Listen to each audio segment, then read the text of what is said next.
Okay, so now we're going to look at the Wife of Bath's tale, and we're going to look at it in terms of interpreting it using Aristotle's Poetics.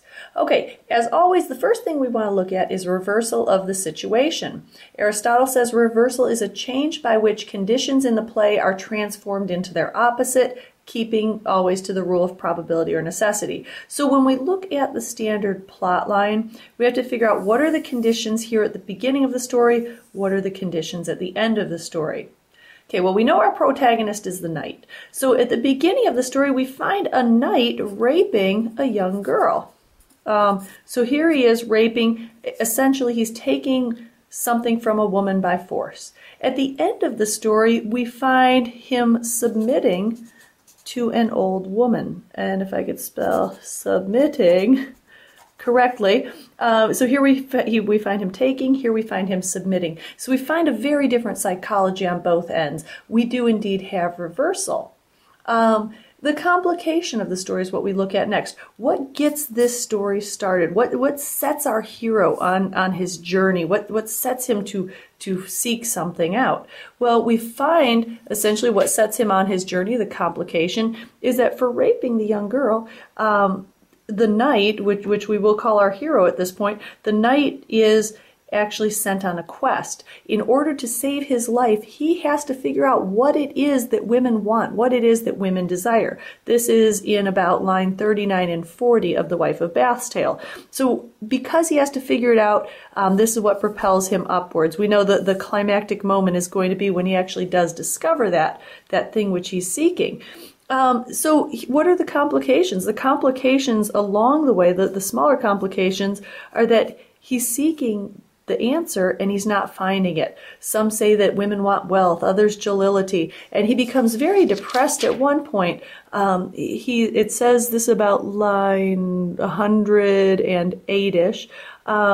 It says the knight, when he perceived he could not find what women covet most, was low in mind. So he suffers depression to some degree. Unraveling is what we're going to look at next. The unraveling is that which extends from the beginning of change to the end.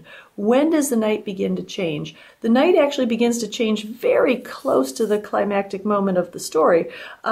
He begins to he's told the secret. An old woman tells him the secret, what women want, and at that point, there is a little bit of change. He promises he's going to marry her. He'll do anything. He goes back to the queen and says, here's what women want. The queen says, indeed, that's what women want. And you're correct, and your life is spared. Now he has to marry the old woman. What is the climax of this with marriage to the old woman? Is it the marriage itself, or is it the how do I say, the marriage night, the wedding night? Because we have a lot of stuff going on the wedding night. Here he is. He's found the answer. His life is spared. That's a triumphant moment. But now he has to live with this old woman. He has to be her husband.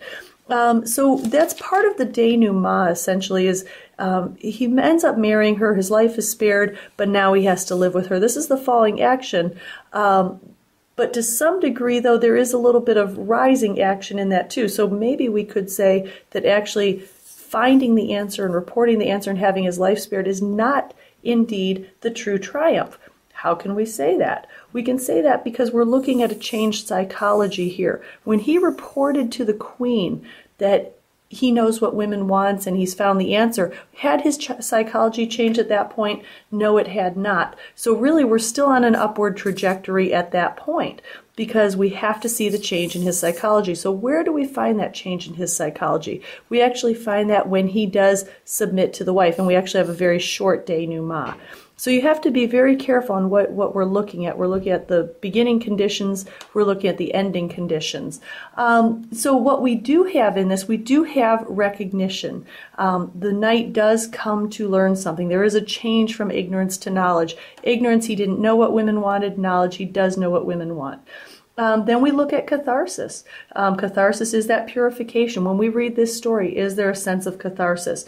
Is the character's misfortune unmerited? Does he or she deserve this? So does the knight deserve this changed psychology? Does he deserve going on this quest?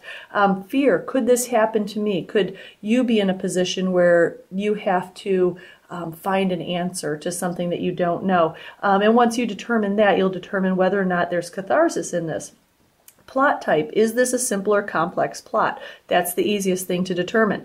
If we have recognition, if we have reversal, there is indeed a complex plot, and this has both recognition and reversal.